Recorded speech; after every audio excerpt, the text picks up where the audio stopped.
नमस्कार प्यारे बच्चों, बहुत बहुत स्वागत है एक बार फिर से आप सभी का रोशन स्टार स्टडी पॉइंट पे। और उम्मीद करता हूं कि आप सभी बहुत अच्छे होंगे और आप लोग अपनी स्टडी का, अपनी फैमिली का और अपने फिटनेस का बहुत ही अच्छे से ध्यान भी रख रहे होंगे।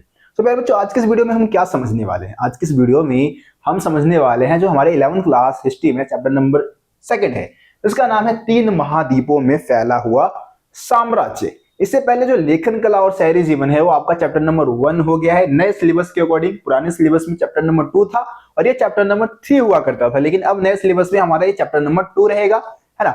इसमें हम दुनिया के सबसे विशालकाय साम्राज्य, सबसे प्राचीन और सबसे विशालकाय साम्राज्य की बात करने वाले हैं, जो कि एक नहीं दो नहीं बल्कि पूरे 3 महाद्वीपों में फैला हुआ था भाई।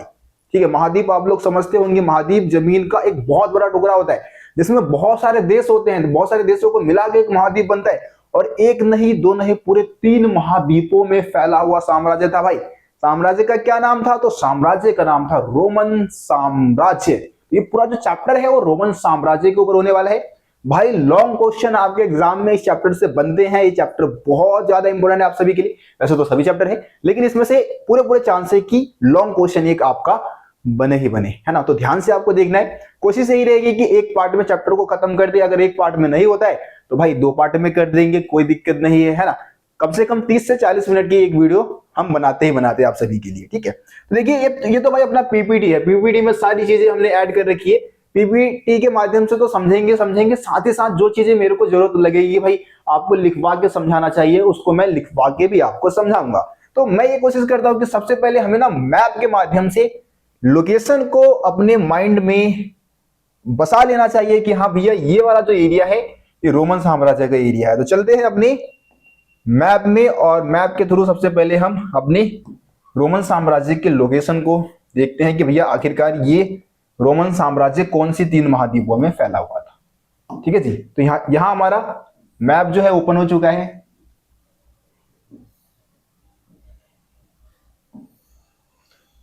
हाँ जी, तो अगर आप इस वर्ल्ड के मैप को देखेंगे तो वर्ल्ड के मैप में आपको 3 महाद्वीप तो इधर आपको दिख रहे हैं। चौथा महाद्वीप ऑस्ट्रेलिया महाद्वीप है, इधर आपका दक्षिणी अमेरिका और इधर आपका इधर ये नीचे वाला दक्षिणी अमेरिका और ऊपर वाला उत्तरी अमेरिका महाद्वीप है। नीचे अंटार्कटिका आपका दिखा नहीं रखा है इस मैप में, है ना। इस तरीके से आपको 7 महाद्वीप इस मैप में देखने को मिल जाएगा। छोटी क्लासों से आप इसके बारे में जानते आ रहे हैं। तो भैया ये आखिरकार इसमें रोमन साम्राज्य कौन सा एरिया कहलाएगा? भैया रोमन साम्राज्य है कौन सा एरिया? देखिए, तो रोमन साम्राज्य जो था वो 3 महाद्वीपों में फैला हुआ था। कौन से 3 महाद्वीप? तो सबसे पहले ये आपको जो पूरा यूरोप दिख जाएगा ना, ये आपका यूरोप महाद्वीप है भैया। ये आपका पूरा जो यूरोप महाद्वीप है, ठीक है, ये पूरा यूरोपीय महाद्वीप को हम रोमन साम्राज्य का ही पार्ट मान लेते हैं, पूरा यूरोप। ठीक है जी, ठीक है, ये पूरा यूरोप आपका क्या है? रोमन साम्राज्य का पार्ट हो गया। ये पहला महाद्वीप है, पूरा यूरोप था। इसके अलावा अगर हम अफ्रीका की बात करें तो केवल उत्तरी अफ्रीका, ये देखो ये पूरा अपना अफ्रीका महाद्वीप है। ये क्या है? अपना पूरा अफ्रीका महाद्वीप है ये वाला, लेकिन केवल उत्तरी भाग को आप शामिल करेंगे रोमन साम्राज्य में। उत्तरी अफ्रीका का पूरा एरिया रोमन साम्राज्य में आ जाता था, ठीक है। और एशिया की बात करें तो एशिया का ये जो आपको पार्ट दिख रहा है, ये पूरा ये वाला जो पूरा पार्ट आपको दिख रहा है, ये सारा कुछ किसमें आ जाता है जी? एशिया महाद्वीप में आ जाता है। आपको पता है कि दुनिया का सबसे बड़ा जो महाद्वीप है वो एशिया महाद्वीप है ना। अब एशिया महाद्वीप में सिर्फ पश्चिमी एशिया, अगर आप मैप को देखते हैं तो इधर वाला एरिया जो होता है हमारा वो पश्चिमी साइड होता है, इधर वाला पूर्वी साइड होता है ना। तो केवल पश्चिमी एशिया को आप शामिल करेंगे। ये वाला जो एरिया है पश्चिमी एशिया का, ये पूरा रोमन साम्राज्य का हिस्सा था, ठीक है, केवल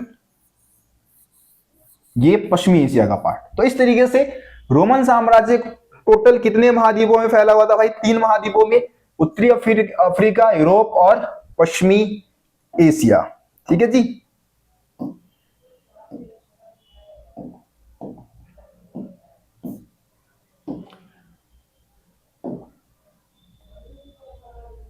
हाँ जी। तो आप सभी को पता है भैया रोमन साम्राज्य के बारे में मैंने आपको क्या बताया? रोमन साम्राज्य पूरे कितने महाद्वीपों में फैला हुआ था भाई? एक सेकेंड। रोमन साम्राज्य, ठीक है जी, कितने महाद्वीप थे भाई? कितने महाद्वीपों में फैला हुआ साम्राज्य? सर 3 महाद्वीपों में, है ना। पहले नंबर पे आता है पूरा यूरोप। लिख लो भाई, साथ साथ आप लिखते हुए चलो, अपने साथ नोटबुक रखो और साथ साथ लिखते हुए चलो, नोट्स बनाते हुए चलो। दूसरे नंबर पे मैंने आपको क्या बताया था भैया, उत्तरी अफ्रीका, ठीक है, अफ्रीका। और तीसरे नंबर पे हमारा कौन सा महाद्वीप रहेगा, तीसरा महाद्वीप कौन सा है, पश्चिमी एशिया, ठीक है।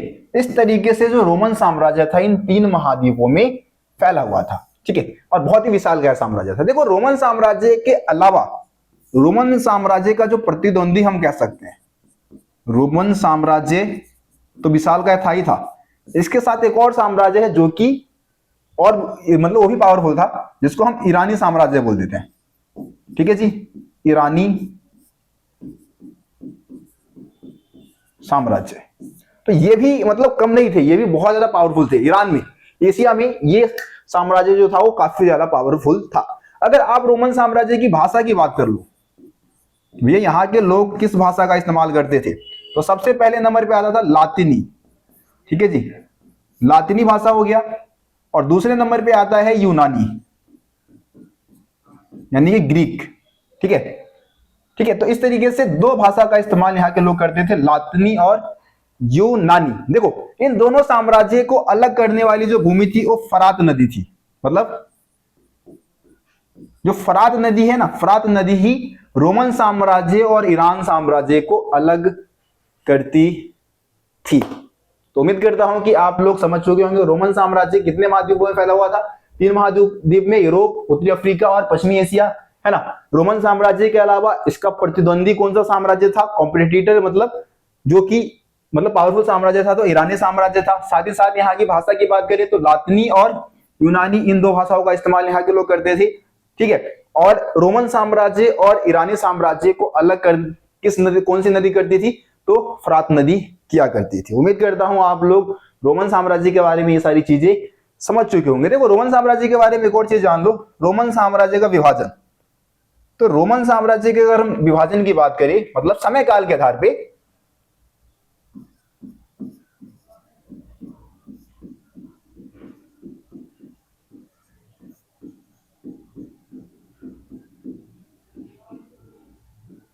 तो समय काल के आधार पे रोमन साम्राज्य को ना हम 2 भागों में बांटते हैं, ठीक है जी। कितने भागों में, 2 भागों में। एक पूर्ववर्ती काल और एक होता है परवर्ती काल, ठीक है। इन दोनों में अंतर कौन से समय का है, तो तीसरी सदी का, तीसरी सदी। इंपॉर्टेंट है, समझ में नहीं आता है बच्चों को, समझ में नहीं आता जल्दी। अब रोमन साम्राज्य को, समय को हमने कितने भागों में बांटा, 2 भागों में, पूर्ववर्ती काल और परवर्ती काल। पूर्ववर्ती और परवर्ती में क्या अंतर है, तो इन दोनों में तीसरी सदी का गैप लिया गया है। अब तीसरी सदी का गैप क्यों लिया गया, तो तीसरी सदी जो था वो रोमन साम्राज्य के लिए संकटों से भरा हुआ था भाई। ऐसा लगा कि रोमन साम्राज्य ना तीसरी सदी में हो जाएगा खत्म, इसका खात्मा हो जाएगा रोमन साम्राज्य का, है ना। लेकिन फिर तीसरी सदी के बाद फिर से ये अपने पावर में आ जाता है, तो उसको हम परवर्ती काल बोल देते हैं। देखो तो पूर्ववर्ती मतलब आप समझते होंगे, पूर्ववर्ती यानी कि पहले का समय काल। तो तीसरी सदी से पहले का जो समय काल है उसको हम किस में रखेंगे, पूर्ववर्ती काल में, है ना। इसको हम क्या बोलेंगे, पूर्ववर्ती काल।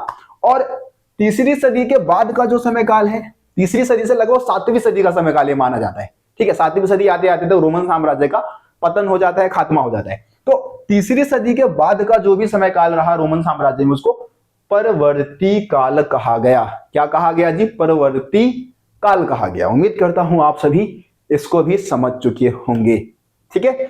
तो ये सारी चीजें अभी इंट्रोडक्शन ही दिया हूं, मेन टॉपिक हम अपनी पीपीटी में चल के पीपीटी के थ्रू ही समझेंगे, है ना। तो पीपीटी में जो भी चीजें आपको मैंने समझाया हुआ है उसको एक एक करके चीजों को हम समझेंगे। आपको भाई वही तरीका अपनाना है, अपने साथ नोटबुक तो रखे ही रखे और साथ ही साथ चीजों को नोट डाउन करते हुए चले। स्क्रीनशॉट भी ले सकते हो आप, ठीक है। लेकिन स्क्रीनशॉट का भाई काम जो है वो आलसी लोगों का है। अगर आप हाथ चलाते हैं, मेहनत करते हैं, तो उसका बेनिफिट आपको जरूर मिलेगा। चलिए जी, तो शुरू करते हैं। फिर हम ले लेते हैं व्हाइट कलर, ठीक है। तो देखो रोमन साम्राज्य जो है यूरोप, पश्चिमी एशिया और उत्तरी अफ्रीका में फैला हुआ था। रोमन साम्राज्य के बारे में जानकारी प्राप्त करने के स्रोत क्या है, ऐसे कौन कौन से स्रोत है जिससे कि हम इस साम्राज्य के बारे में जान सकते हैं, जानकारी प्राप्त कर सकते हैं, है ना। जानकारी प्राप्त करने के स्रोत क्या है, बहुत ही इंपॉर्टेंट टॉपिक है। तो देखो रोमन साम्राज्य के बारे में भैया जानकारी प्राप्त करने के हमारे पास टोटल कितने स्रोत है, 3 स्रोत है, ठीक है। सबसे पहले नंबर पे आ जाते हैं पाठ्य सामग्री। मतलब पाठ्य सामग्री से समझ में आता है जो पढ़ने लायक हो, जिनको हम पढ़ सकते हैं, है ना।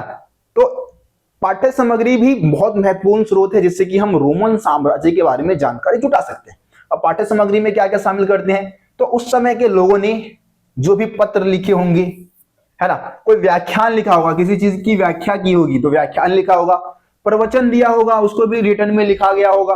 प्रवचन समझते हो, जो ज्ञानी लोग हुए होंगे उन्होंने प्रवचन तो दिया ही होगा ना भैया, तो उससे भी पता चल जाएगा। कानून, पुराने समय में जो कानून लिखे गए होंगे, आपको पता है कि भाई कानून के माध्यम से शासन तो चलता था, कानून भी रिटर्न में लिखे होते थे, ठीक है।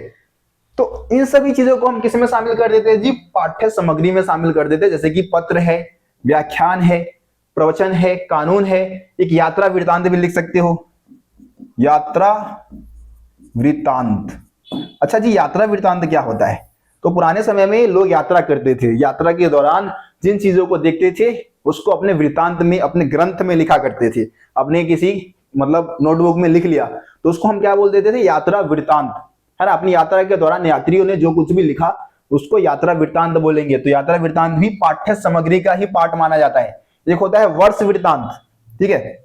वर्ष वृत्तांत क्या होता है जी, तो वर्ष वृत्तांत में हमें एक पूरे वर्ष के बारे में सारी चीजें हमें पता चल रहा है, ये भी किसी न किसी व्यक्ति के द्वारा ही लिखा जाएगा, जाहिर सी बात है। तो वर्ष वृत्तांत भी पाठ्य सामग्री का ही पार्ट होता है और इसके माध्यम से हम रोमन साम्राज्य के बारे में जान सकते हैं, क्योंकि रोमन साम्राज्य में भी बहुत सारे पत्र, उस समय के बहुत सारे पत्र मिले हैं, कानून के दस्तावेज मिले हैं, है ना। उस समय बहुत सारे यात्री थे जिन्होंने रोमन साम्राज्य में यात्रा की थी, वो सब अपने अनुभव शेयर किए हैं अपने वृत्तांतों में, अपने ग्रंथों में, ठीक है।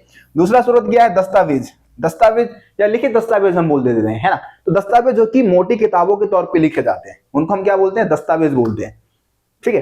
जैसे कि किसी पन्ने पे लिखा गया है, मोटी मोटी किताबों के तौर पे जो चीजें लिखी गई है उसको हम क्या बोलेंगे, दस्तावेज, ठीक है।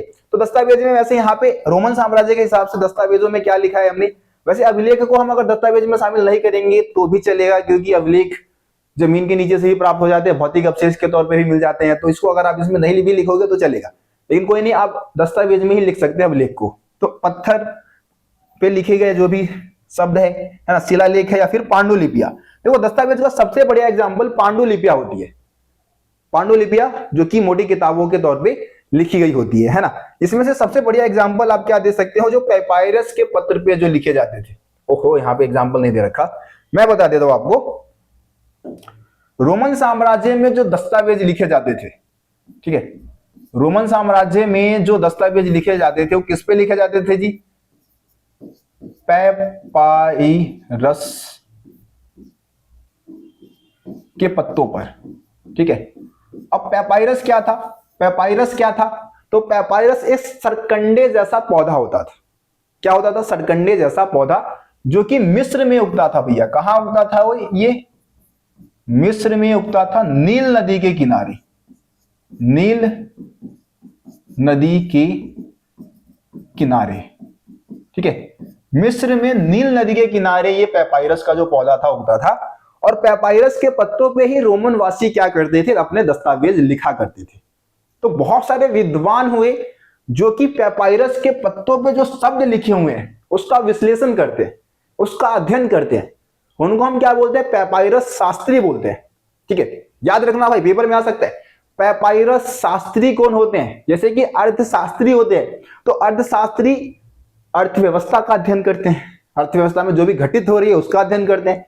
वैसे ही पेपायरस शास्त्री होते हैं जो कि पेपायरस के पत्तों पे जो शब्द लिखे जाते हैं ना उनका विश्लेषण करते हैं, उनका अध्ययन करते हैं, उनको पेपायरस शास्त्री कहते हैं। एक होते हैं अभिलेख शास्त्री। अभिलेख समझते हैं ना आप सभी, अभिलेख जो कि किसी पॉलिश पत्थर या चट्टान पे जो शब्द उत्कीर्ण किए जाते हैं, खोद खोद के, ठोक ठोक के। पुराने समय में क्या होता था, पॉलिश पत्थर पे छेनी हथौड़ी से खोद खोद के शब्दों को लिख दिया जाता था कि भैया इस मंदिर का उद्घाटन सम्राट अशोक के द्वारा इस तिथि को किया गया, ठीक है। ये पॉलिश पत्थरों पे उत्कीर्ण किए जाते थे, अभिलेख, ठीक है।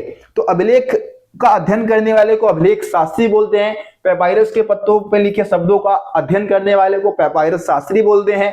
अर्थव्यवस्था का अध्ययन करने वाले को अर्थशास्त्री बोलते हैं। मुद्रा का अध्ययन करने वाले को, जो मुद्रा पे भी पुराने समय के बहुत सारे क्या हुए, मुद्रा, है ना, मुद्रा में हम पुराने समय के जो सिक्के हैं उसको शामिल कर देते हैं। तो मुद्रा पे जो शब्द लिखे गए हैं उसका जो अध्ययन करेंगे, विश्लेषण करेंगे, वो मुद्रा शास्त्री कहलाएंगे। ठीक है, ये सब चीजें आपको मालूम होना चाहिए भाई, तभी जाके आप इतिहास को आसानी से समझ पाएंगे। चलिए बच्चों, स्क्रीनशॉट ले सकते हैं आप इस पेज का। हाँ, आगे बढ़ जाते हैं। भौतिक अवशेष। देखो, रोमन साम्राज्य के बारे में जो जानकारी प्राप्त करने का तीसरा स्रोत है वो है भौतिक अवशेष। अवशेष यानी कि जो जमीन के नीचे से जो हमें अवशेष मिलेंगे, है ना।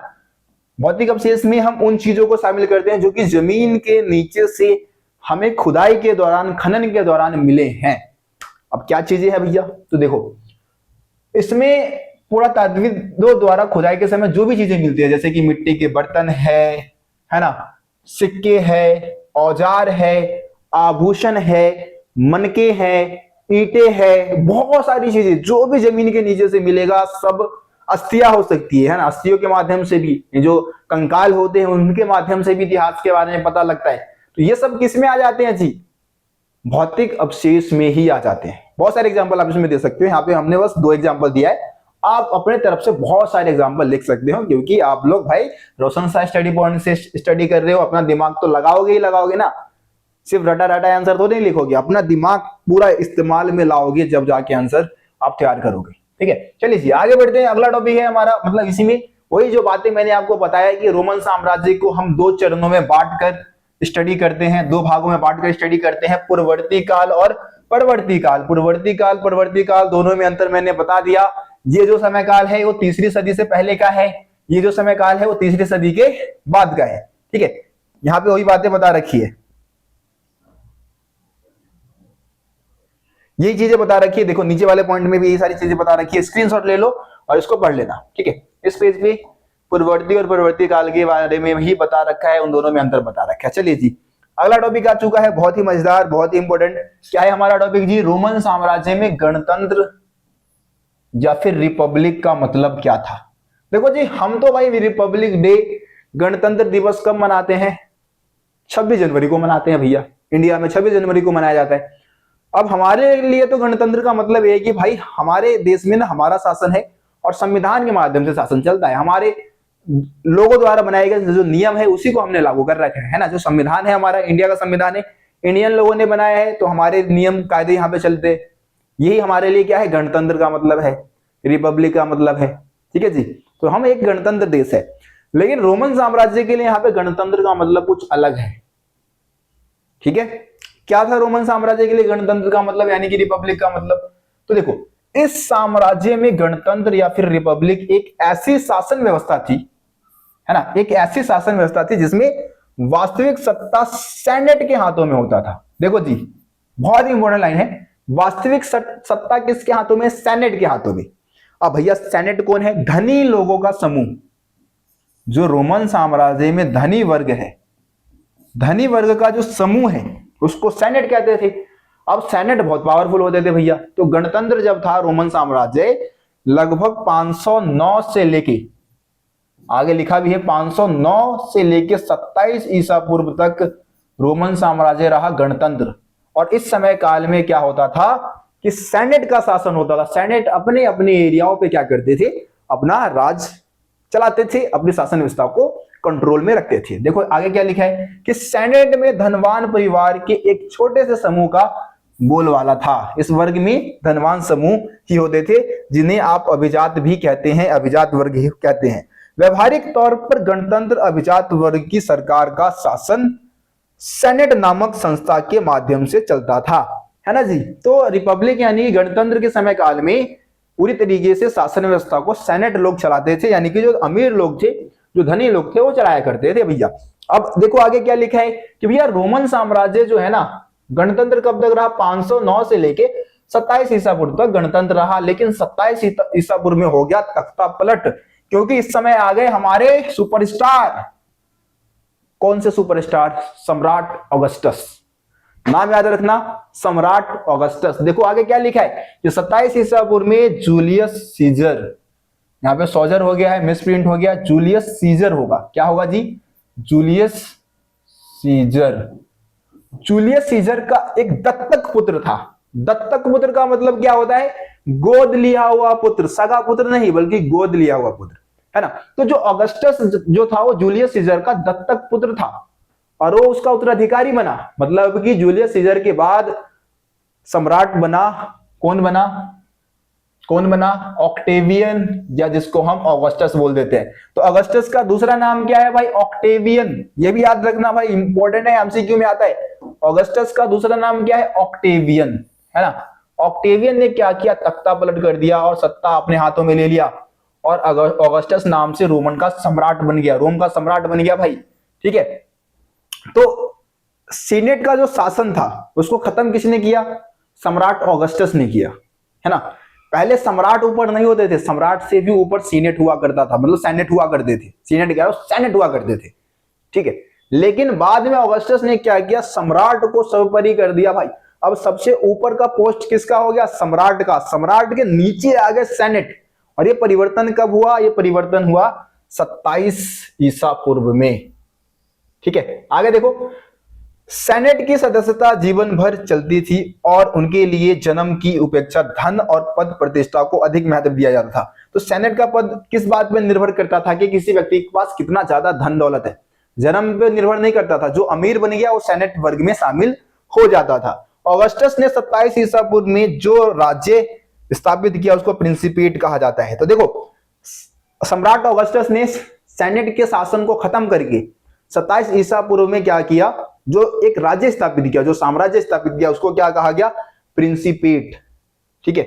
प्रिंसिपेट में क्या होने वाला था भाई? जो राजा था अपने आप को प्रथम नागरिक कहता था, अपने आप को राजा नहीं मानता था, कहता था भैया मैं यहाँ का प्रथम नागरिक हूं, मतलब एक नागरिक ही हूं, आम नागरिक हूं मैं, ऐसा सम्राट ऑगस्टस ने कहा था, यानी कि ऑक्टेवियन ने कहा था, ठीक है। तो सम्राट ऑगस्टस के बारे में जान गए भैया। चलिए आगे बढ़ जाते हैं। देखो, रोमन साम्राज्य के राजनीतिक इतिहास के 3 प्रमुख खिलाड़ी कौन थे भैया? खिलाड़ी, अब क्रिकेट मैच के खिलाड़ी की हम बात नहीं कर रहे हैं। साम्राज्य को चलाने में किनका सबसे ज्यादा योगदान होता था? कौन से ऐसे अधिकारी है या वर्ग है जिसका रोमन साम्राज्य को चलाने में सबसे ज्यादा योगदान होता था? वही रोमन साम्राज्य के खिलाड़ी हो जाएंगे। तो रोमन साम्राज्य मजबूत था, पावरफुल था, विशालकाय था इन 3 खिलाड़ियों की वजह से। सबसे पहले नंबर पे आ जाते हैं सम्राट, ठीक है। सबसे पहले नंबर पे सम्राट आ जाते हैं। सबसे पावरफुल होते थे भाई सम्राट। पूरे साम्राज्य पे नियंत्रण किसका होता था? सम्राट का। अधिकारियों पे नियंत्रण किसका होता था? सम्राट का। दूसरे नंबर पे आ गए सेनेट, है ना। तो सम्राट के बाद जो दूसरे खिलाड़ी आते थे वो है सेनेट, जो कि धनवान वर्ग होते थे, है ना। बहुत ज्यादा धन दौलत होता था इनके पास और अपने अपने एरिया पे कंट्रोल रखते थे, ठीक है। तीसरे नंबर पे आते थे सेना। भाई बिना सेना के क्या कोई सम्राट का कोई अस्तित्व है क्या? है ना। सम्राट जो है कितना भी पावरफुल होगा, कितने लोगों को अकेले मार लेगा भाई, सेना तो चाहिए ना उसके। तो तीसरे जो खिलाड़ी है वो है सेना, जो कि रोमन साम्राज्य की सेना एक व्यावसायिक सेना होती थी। सभी सैनिकों को वेतन मिलता था, पैसे मिलता था, है ना। फ्री फंड में काम नहीं करते थे सारे। तो इसके बारे में अभी रोमन सेना के बारे में आगे हम बात करने वाले हैं। ये 3 प्रमुख खिलाड़ी थे रोमन साम्राज्य में। उम्मीद करता हूं इसको भी आप सभी समझ चुके होंगे। अगर समझ में आया वीडियो को भाई लाइक करो, ठीक है। फटाफट वीडियो को लाइक करो अभी तक लाइक नहीं किए हो तो, ताकि यूट्यूब ज्यादा से ज्यादा ऑडियंस तक इस वीडियो को पहुंचा दे और ये वीडियो हो जाए वायरल, ठीक है। चलो भाई फटाफट लाइक कर दो। आगे आ जाते हैं। देखो अगले पेज पे क्या लिखा है? रोमन साम्राज्य की सेना की विशेषता बताया हुआ है। भैया रोमन साम्राज्य की सेना की क्या खासियत थी, क्या विशेषताएं थी प्रमुख, है ना। देखो रोमन साम्राज्य की सेना जो है एक व्यावसायिक सेना थी। व्यावसायिक मतलब कि सभी सैनिकों को क्या मिलता था? वेतन दिया जाता था। व्यावसायिक सेना का मतलब क्या है? कि इसमें सभी सैनिकों को वेतन मिलता था, पैसे मिलता था, और पैसे के लिए भी लोग मतलब एक तरीके से नौकरी की तरह देखते थे कि भैया आजीविका उनकी चल सकती है अगर रोमन सेना में वो शामिल हो जाए तो, और शक्ति भी आ जाएगी थोड़ी बहुत, है ना। सेना में हर व्यक्ति को 25 वर्ष तक काम करना होता था। कितने वर्ष तक सेवा देनी होती थी जी? 25 वर्ष तक सभी व्यक्तियों को सेवा देना होता था। सेना साम्राज्य में सबसे बड़ी एकल निकाय थी जिसमें 6 लाख तक सैनिक थे। तो रोमन साम्राज्य की सेना में कितने लाख तक सैनिक थे भाई? एक ऐसा संगठन कह सकते हो, एकल संगठन, जिसमें 6 लाख तक सिपाही थे, 6 लाख तक सैनिक रोमन सेना में थे, ठीक है, काम कर रहे थे। उम्मीद करता हूं ये सारे पॉइंट समझ में आ गया होगा। आसान था भाई ये सारे तो, है ना। देखो रोमन सेना के पास निश्चित रूप से सम्राट का भाग्य निर्धारण करने की शक्ति थी। इसका मतलब क्या है कि भाई रोमन जो सेना है ना, वही किसी सम्राट के भाग्य को निर्धारित करती थी कि क्या वो शक्तिशाली राजा बनेगा या कमजोर बनेगा, क्या वो रोमन साम्राज्य के पतन का कारण बनेगा। वो सेना के हाथों में था। सेना जितना पावरफुल, सम्राट उतना ही पावरफुल। सेना जितना कमजोर, सम्राट उतना ही ज्यादा कमजोर। ठीक है, तो इस तरीके से ये किसी भी सम्राट के भाग्य का निर्धारण करते थे। सेनेट की बात करें तो सेनेट जो है वो सेना से घृणा करते थे, क्योंकि सेना हिंसा करती रहती थी। अब घृणा क्यों करते थे? घृणा मतलब कि हीन दृष्टि से देखना, है ना, कुछ नहीं समझना सेना को। ठीक है, तो घृणा की दृष्टि से देखने का मेन कारण ये था कि सेना जो है वो हमेशा हिंसा करते रहते थे। अब हिंसा क्यों करते थे भाई? उनको वेतन बढ़वाना होता था, है ना। युद्ध में जाने से पहले ये मतलब ये वचन चाहते थे सम्राट से कि भाई उनकी फैमिली का ध्यान रखा जाए अगर युद्ध में मर जाए तो इस वजह से वो हिंसा वगैरह करते रहते थे। ठीक है, इसलिए सेनेट जो है अमीर लोग है तो भैया इनको शांति चाहिए, शांतिपूर्वक जिंदगी जीना है इनको, और इसीलिए वो सेना से घृणा करते थे। उम्मीद करता हूँ ये पॉइंट भी समझ में आ गया होगा। चलिए जी, बलात् भर्ती वाली सेना। देखो बलात् भर्ती वाली सेना क्या होती है कि जबरदस्ती किसी लोगों को आप क्या कर रहे हो, सेना में भर्ती कर ले रहे हो, है ना, मजबूरन, तो इसको बलात् भर्ती वाली सेना कहते हैं। देखो क्या लिखा है, बलात् भर्ती वाली सेना वह सेना होती है जिसमें कुछ वर्ग या समूह के वयस्क पुरुषों को अनिवार्य रूप से सैनिक सेवा करनी पड़ती है। कि भाई अनिवार्य है, आपको इतने वर्ष तक करना ही होगा सेना में काम, वरना काम नहीं चलेगा। जैसे कि आप कोरिया की बात कर लो या दूसरे देशों की बात कर लो, कोरिया में आई थिंक 2 वर्ष तक सेना में काम करना मतलब कंपलसरी है। अब इंडिया में ऐसा नहीं है, इंडिया में आपकी मर्जी है, आप करो या ना करो, है ना। तो बलात् भर्ती वाली सेना उस सेना को कहा जाता था जिसमें वयस्क पुरुषों को कुछ निश्चित समय के लिए सेना में कार्य करना अनिवार्य था। गृह युद्ध। अच्छा, गृह युद्ध क्या होता है? गृह युद्ध का मतलब क्या होता है? तो गृह युद्ध के अंदर क्या होता है कि घर के अंदर ही, देश के अंदर ही, राज्य के अंदर ही आपस में 2 समूहों के बीच में संघर्ष हो गया, तो उसको हम क्या बोल देंगे? गृह युद्ध बोल देंगे, है ना। जैसे कि राहुल गांधी और मोदी जी लड़ जाएंगे, गृह युद्ध हो गया। मतलब समझ रहे हो, जैसे कि आपके घर में आपके मम्मी पापा लड़ गए, आपस में संघर्ष हो गया, फाइटिंग हो गई, आपकी मम्मी ने बेलन से मार दिया आपको, आपके पापा को, या फिर आपके पापा ने दे दिया एक चाटा। मतलब ऐसा होता नहीं होगा, कुछ परिवार में हो जाता है, मतलब कभी कभार मान लो जब गंभीर सिचुएशन हो जाए तो हो सकता है ऐसा हो जाए, तो उसको क्या बोलेंगे? गृह युद्ध। मतलब घर के अंदर ही लड़ाई हो जाए, गृह युद्ध हो गया। ठीक है, तो गृह युद्ध दूसरे देशों से संघर्ष के विपरीत अपने ही देश में सत्ता हासिल करने के लिए किया गया संघर्ष है। अब सत्ता हासिल यानी कि पावर हासिल करने के लिए देश के अंदर ही हो जाए, तो अब यहाँ पे सशक्त संघर्ष होगा। अब राहुल गांधी और मोदी जी भी गृह युद्ध करते हैं, लेकिन मोदी जी हमेशा जीत जाते हैं, वो अलग बात है। लेकिन गृह युद्ध हम तभी बोलेंगे जब राहुल गांधी अपनी एक फौज अलग ले ले, मोदी जी अपनी एक फौज अलग ले ले, है ना, और बमबारी करना स्टार्ट कर दी, AK-47 से धा धा धा धा धा धा गोली वगैरह चलाना स्टार्ट कर दिए, तो उसको हम गृह युद्ध बोल देंगे, तब गृह युद्ध हो जाएगा भाई। समझ गए? तो गृह युद्ध का मतलब है घर के अंदर ही संघर्ष हो जाना। ठीक है, चलिए आगे बढ़ जाते हैं, आगे आते हैं। दिनारियस की बात कर लेते हैं। दिनारियस क्या था? दिनारियस एक सिक्का था भाई। दिनारियस क्या था? एक सिक्का था, है ना, चांदी का सिक्का है जी। कौन से धातु का सिक्का था? चांदी का। ठीक है, ये चांदी का सिक्का था और 4.5 ग्राम शुद्ध चांदी इसमें होता था। ठीक है, रोमन साम्राज्य को हेरोड एक राज्य है। ठीक है, हेरोड एक राज्य है, तो यहां से प्रति वर्ष लगभग 54 लाख दिनारियस के बराबर आमदनी होती थी। ये एक राज्य का नाम बता रखा है हेरोड, है ना। यहां से लगभग 54 लाख दिनारियस के बराबर आमदनी होती थी इस राज्य से। ठीक है, दिनारियस क्या था? एक सिक्का था चांदी का रोमन साम्राज्य में। ये देखो यहाँ पे दिनारियस का चित्र भी दे रखा है, इसको आप लोग देख सकते हैं। चलिए स्क्रीनशॉट ले लीजिए भाई, दिनारियस के बारे में याद रखना, पेपर में आता है दिनारियस के बारे में। चलिए अगला टॉपिक की बात आते हैं। अगला टॉपिक क्या है? रोमन साम्राज्य का घनी आबादी वाले विशाल साम्राज्य पर नियंत्रण। अब देखो, हमने समझा कि रोमन साम्राज्य इतना विशालकाय है। कितना विशालकाय है भाई? इतना ज्यादा विशालकाय है कि 3 महाद्वीपों में फैला हुआ है। अब रोमन सम्राटों के लिए भाई इतने विशालकाय साम्राज्य पर नियंत्रण रखना बहुत मुश्किल होता होगा यार, है ना। 3 महाद्वीपों में फैला हुआ साम्राज्य है, तो नियंत्रण रखना काफी टफ था। लेकिन फिर भी उन्होंने कुछ रणनीतियां अपनाई थी, कुछ ऐसे तरीके अपनाए थे जिससे कि पूरे साम्राज्य पे वो नियंत्रण रख लेते थे। कौन से तरीके अपनाए थे, उसी के बारे में इस टॉपिक में हम समझने वाले हैं। चलिए जी, तो पहला है कि भाई संपूर्ण साम्राज्य में दूर दूर तक अनेक नगर स्थापित किए गए थे। ठीक है, अलग अलग क्षेत्र में विशालकाय नगर स्थापित किए गए, अच्छे नगर स्थापित किए गए। उन नगरों के माध्यम से ही पूरे साम्राज्य को कंट्रोल किया जाता था। ठीक है, कैसे देखो, जिसके द्वारा समस्त साम्राज्य पर नियंत्रण रखा जाता था। इन नगरों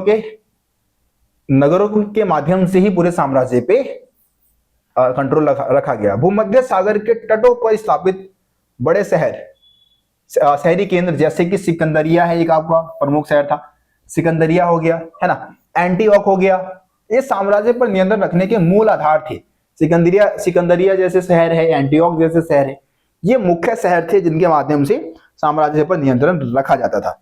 इन्हीं शहरों के द्वारा सरकार प्रांतीय, सामाजिक, ग्रामीण क्षेत्र पर कर लगाने में सफल हो पाती थी, जिनसे साम्राज्य को अधिक धन संपदा मिलता था। अब भाई राजा बैठा हुआ है राजधानी में, है ना, उसको तो भाई पता नहीं कहां से कितना कर लेना है, तो क्या करता था, जो भी उसके नगर थे ना, नगरों में अपने अधिकारियों को बैठा के रखता था, है ना। इन्हीं नगरों में, जो ये बड़े बड़े नगर थे, यहाँ पे उनके अधिकारी बैठते थे, और इन नगरों के आसपास जितने भी ग्रामीण क्षेत्र है वहां से टैक्स वसूला जाता था।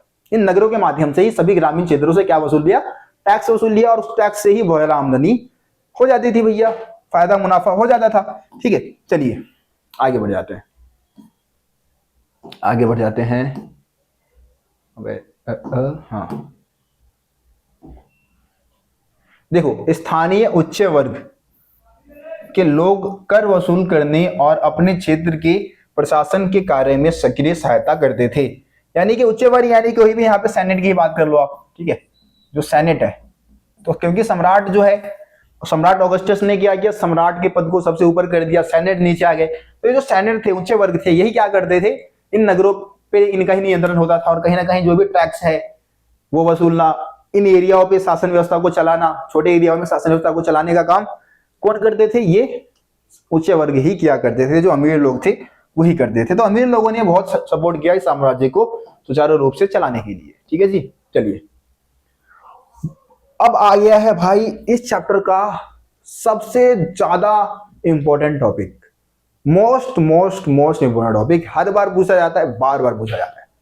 और टॉपिक क्या है हमारा, तीसरी सदी का संकट या तीसरी शताब्दी का संकट क्या था। तो जैसा कि हमने अभी बात किया स्टार्टिंग में ही कि रोमन साम्राज्य को हम दो भागों में बांटते हैं, पूर्ववर्ती और परवर्ती। पूर्ववर्ती काल तीसरी सदी से पहले, परवर्ती काल तीसरी सदी के बाद, बीच में संकट का समय काल तीसरी सदी का समय काल। ठीक है, तो तीसरी सदी के समय काल को रोमन साम्राज्य के लिए संकटों से घिरा हुआ माना जाता है। ऐसा क्यों माना जाता है, देखो जी, देखो क्या लिखा है कि रोमन साम्राज्य में पहली और दूसरी शताब्दी कुल मिलाकर शांति, समृद्धि और आर्थिक विस्तार का प्रतीक थी, और वही तीसरी शताब्दी आंतरिक तनाव से भरा था। मतलब पहली और दूसरी शताब्दी भाई शांति, उन्नति, प्रगति का समयकाल था, लेकिन तीसरी जो शताब्दी है वो संकटों से भरा हुआ था। आपने सम्राट ऑगस्टस के बारे में बात किया, सम्राट ऑगस्टस बहुत ही फेमस राजा था भाई। सम्राट ऑगस्टस का ही समयकाल पूरे रोमन साम्राज्य में शांति, उन्नति, प्रगति का समयकाल माना जाता है। ठीक है, लेकिन जब तीसरी सदी आता है तो पूरा रोमन साम्राज्य तनावों से घिर जाता है। ऐसा लगता है कि ये साम्राज्य है वो खत्म होने वाला है। ऐसा क्यों लगता है, देखो तो होता है क्या है कि ईरान में, अब आपको पता है कि इनके दुश्मन कौन थे भाई, ईरानी थे। ईरानी जो है, ईरानी जो साम्राज्य है वो इनका सबसे बड़ा दुश्मन था। तो ईरान में क्या होता है, 225 ईस्वी में एक बहुत ही आक्रमणकारी वंश का उदय हुआ, बहुत ही आक्रमणकारी, जो कि बार बार रोमन साम्राज्य पर हमला करते रहते थे। और इस वंश का नाम क्या था, ससानी। ससानी वंश का उदय हुआ। कौन से वंश का उदय हुआ भाई, ससानी वंश का उदय हुआ। और ससानी वंश का एक शासक था जिसका नाम था शापुर प्रथम। ससानी वंश का एक राजा था शापुर प्रथम। उसने दावा किया कि रोमन साम्राज्य के उसने 60,000 सैनिकों को मार डाला भाई, 60,000 सैनिकों को निपटा डाला। और रोमन साम्राज्य की जो पूर्वी राजधानी थी जिसका नाम था एंटीओक, एंटीओक पे उसने क्या कर लिया जी, कब्जा कर लिया। एंटीओक पे क्या कर लिया उसने, कब्जा कर लिया। और इस तरीके से रोमन साम्राज्य की एक राजधानी तो भाई हाथों से निकल गई, ऐसा दावा इसने किया था। एक मतलब ग्रंथों से हमें पता लगता है। ठीक है, तो उम्मीद करता हूं कि आप इस पॉइंट को समझ चुके होंगे। देखो दोबारा बता देता हूं, पहली और दूसरी सदी शांति, उन्नति, प्रगति का समय काल था, लेकिन तीसरी सदी संकटों से घिरा हुआ था। क्योंकि 225 ईस्वी में क्या होता है, ईरान में एक बहुत ही आक्रमणकारी वंश का उदय होता है जो स्वयं को क्या कहते हैं, सासानी। और सासानी वंश का एक राजा था जिसका नाम था शापुर प्रथम। उसने दावा किया कि उसने 60,000 रोमन सैनिकों को मार डाला और रोमन साम्राज्य की पूर्वी राजधानी एंटीओक पे कब्जा भी कर लिया। चलिए जी देखो अगला पॉइंट क्या है कि भाई इसी समय काल में तीसरी सदी के दौरान ही क्या होता है, जर्मनी मूल की कई जनजातियां जो है वो राइन और आपको एक और चीज मैं आपको बता दूं कि रोमन साम्राज्य जो था वो किस नदी के किनारे स्थित था भैया, किस नदी के किनारे स्थित था, राइन और डैन्यूब, राइन और डैन्यूब नदी के आसपास मेन जो एरिया था वो राइन और डैन्यूब नदी के आसपास ही था। तो जो जर्मनी मूल के जो खतरनाक जनजाति है, ठीक है, वो क्या करते हैं, राइन और डैन्यूब नदी की सीमाओं की तरफ बढ़ना शुरू कर देते हैं और उन प्रांतों की जो पूर्वी सीमा है उस पर बार बार हमला करते हैं। ठीक है, जो रोमन साम्राज्य के प्रांत, जो पूर्वी प्रांत की जो सीमाएं हैं उस पर इन्होंने क्या किया, जर्मनी मूल के जनजातियों ने बार बार हमले किए और इस कारण जो रोमन वासी है उनको डैन्यूब नदी का जो एरिया था, डैन्यूब नदी के आगे का जो क्षेत्र था उसको छोड़ के भागना पड़ गया था, डैन्यूब नदी के एरिया का त्याग करना पड़ा, इनको भाग के कहीं और जाना पड़ गया। समझ रहे हो? तो जर्मनी मूल के जनजातियों का हमला इसी समय काल में हो गया। आगे देखो आगे क्या है, आगे क्या है, इसी समय काल में रोमन सम्राट का उन लोगों के खिलाफ निरंतर युद्ध करते रहे जिन्हें रोमनवासी विदेशी बर्बर कहते थे। अब इस लाइन में क्या है कि भैया इसी समय काल में रोमन शासकों को विदेशी बर्बरों के साथ भी युद्ध करना पड़ा। अब ये जो विदेशी बर्बर थे, बर्बर मतलब उन लोगों को बर्बर कहते हैं हम जो कि बहुत ही आक्रमणकारी होते हैं भाई, मार काट में विश्वास करते हैं, बस सीधा आर पार का गेम खेलते हैं। तो विदेशी बर्बरों से भी युद्ध किए और बहुत सारे सम्राट इन विदेशी बर्बरों से युद्ध करते करते खत्म हो गए। समझ लो? अब देखो आखिरी पॉइंट क्या है कि तीसरी शताब्दी में क्या होता है कि 47 वर्ष में 25 सम्राट सत्तासीन हुए। मतलब कि मरने की बात नहीं की है, 25 सम्राट है, मरने की बात तो नहीं की है, लेकिन सत्तासीन जरूर हुए, सत्ता से उनको हटाया गया, 25 सम्राट बदले गए। लेकिन देखो सम्राटों की गद्दी इतनी मतलब महत्वपूर्ण होती थी कि वो 20 साल, 25 साल, 30 साल, 40 साल, 50 साल तक शासन करते थे। लेकिन यहाँ पे देखो कि मात्र 47 वर्ष में 25 सम्राट क्या हो गए, सत्तासीन हो गए, सत्ता से हटे, फिर आए, फिर हटे, फिर आए, फिर हटे। तो इससे अनुमान लगता है कि ये जो समयकाल था वो भाई बेहद तनावों से भरा हुआ था, संकटों से घिरा हुआ समयकाल था। ठीक है जी, उम्मीद करता हूं ये भी टॉपिक आपको समझ में आ गया होगा। लगभग हमारी वीडियो 35 मिनट से ऊपर की हो चुकी है, तो हम कोशिश करते हैं कि आज की इस वीडियो को हम यहीं पे समाप्त कर दें, है ना।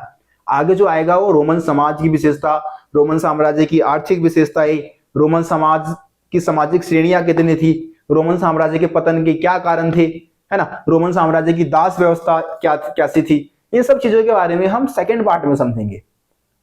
ठीक है, तो उम्मीद करता हूं कि आप लोगों को ये वीडियो पसंद आया होगा, आप लोग इस वीडियो को लाइक करेंगे, शेयर करेंगे। हमारे चैनल को अभी तक आप लोगों ने अगर सब्सक्राइब नहीं किया तो सब्सक्राइब कर लेना भाई।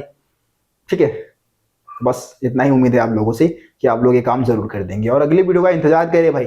बहुत जल्दी हम अगली वीडियो आप लोगों के लिए लेके आएंगे और एकदम धांसू तरीके से आपको ये चैप्टर समझा देंगे। ठीक है, मिलते हैं फिर आप लोगों से अगली वीडियो में, तब तक के लिए जय हिंद, जय भारत। आप सभी अपना ख्याल रखिए, धन्यवाद।